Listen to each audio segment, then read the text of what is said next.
mga bisitas, yan na ani. Hindi ko na usa-usaon no.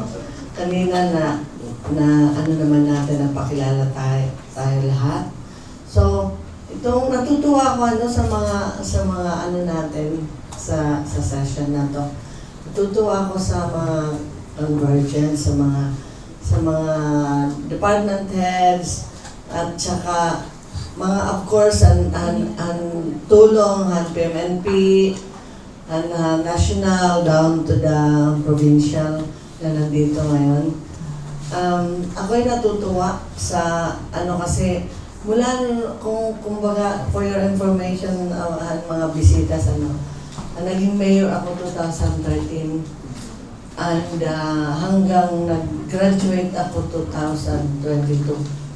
Noong ko pa yan, 2013, nakikita ko ang problema na ang poverty, number one talaga, naawa ko sa mga tao.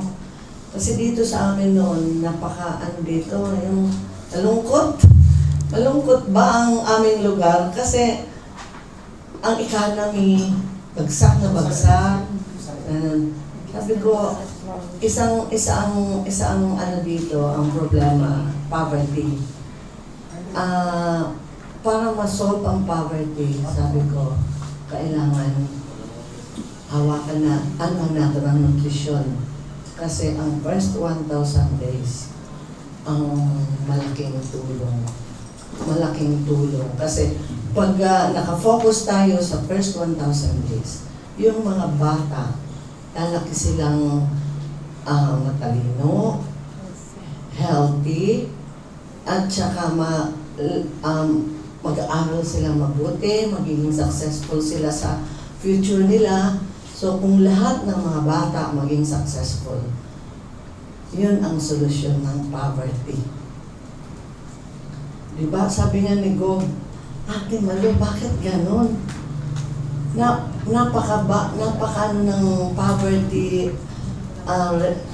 incidence sa Samar. Panay naman ang bigyan natin, ang livelihood, sabi ko, hindi yata solusyon yung magbibigay ka lang, bigay ng bigay. Ang number one siguro sabi ko, sa tingin ko lang, nutrition. Ang first 1,000 days mula ng conception, alagaan natin yung mga bata, yung mga burod, yung mga buntis. Tapos dun na tayo masosolve ang poverty. Actually, nung second term ko, wala pa itong ng nutrition, hindi pa umaano ng gobyerno na nabibigyan diin ng government noon. That was 2016. I started by myself, from my own pocket. Nag-alaga ako ng 150, I think, na buntis. Yung inalagaan ko yung mga nagpe-prenatal. So yung nagpe-prenatal dito, alam ko sila ang mga indigent. Kasi ang may mga kaya, dun sa labas, nagpe-prenatal, diba? So inalagaan ko yun, nakita ko kung paano ko sila alagaan. Nakakita ko ng hindi ko pa kasi alam ang pinggang Pinoy noon, kasi wala pa ito, no? Nakita ko ang isang supplement, kung alam ninyo ang Intra, full of nutrients yan, na nakita ko makakatulong sa mga buntis ang first 1,000 days nila. So, nag-sacrifice ako noon from my own pocket kasi wala naman kaming pondo dito. Umupo ako, it was 80 million ang aming IRA noon. Nandiyan lahat, kukunin mo lahat, infrastructure, lahat ng areas of responsibility, lahat ng paggagastusan dito, doon kukunin. So, wala kaming pundo para sa nutrition, wala pa kaming MNOW noon. Nag-start ako mag-alaga ng buntis. I think mga 150 yun, binibigyan ko sila ng 2 bote sa isang buwan. Ang 2 bote na yun, it's 3,600 ang halaga noon. Binibigyan ko sila hanggang 2 1,000 days ng ano. So, 2 years old ang baby. Para mayroon ang breastfeeding nila, ang gatas ng nanay ay marami. So, inaral ko yung mga bata, paglabas nila hanggang 2 years old nila, ang lulusog nila, parang mga anak ng malaking bolas. Parang mga anak ng mga foreigner. Sabi ko, maganda pala, aalagaan mo talaga ang buntis. Nagkaroon ako yung programa ko nun, sariling programa ko yan yung Nurture a Child.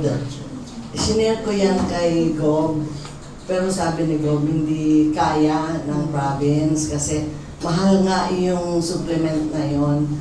Mabuti na lang, pagdating na pumasok na ang ordinance ng first 1,000 days, ang 111148, di ba? So, ako'y natutuwa na yun, binigyan na ng focus ng gobyerno.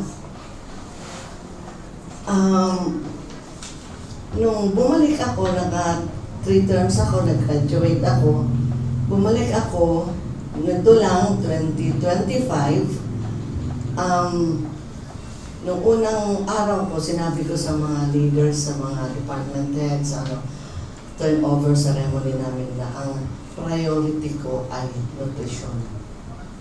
Priority ko yan sa tanong ko. Kasi alam ko, malaking bagay ang nutrition.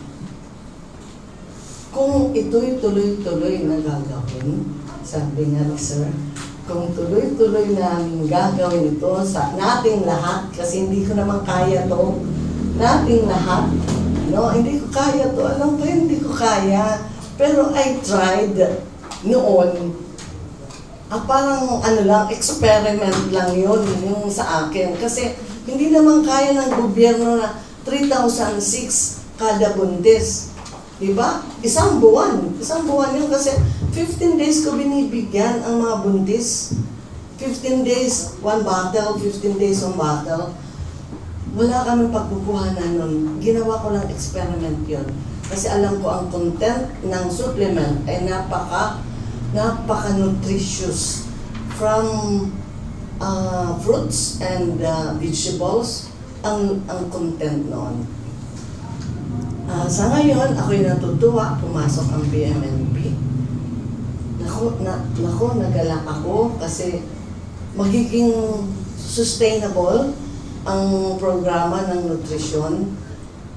Matutuloy-tuloy ito. Sana, sabi ko, na-appreciate ko masyado ang ating presidente na inano niya ito, in-embrace niya yung nutrisyon.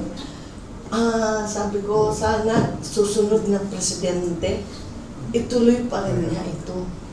Kasi once na stop ito, babalik na naman. Babalik na naman ito. Ang poverty kasi, pag andyan yan, andyan na naman ang malnourished na mga bata. So, para matuloy-tuloy na maging successful ang mga bata, kailangan ang nutrisyon hindi natin iwan. Nandiyan, alagaan natin ang nutrisyon ang first 1,000 days na bata. So ako, wala akong anak, pero masyado akong concerned sa bata. Maraming salamat sa inyong lahat. Thank you so much.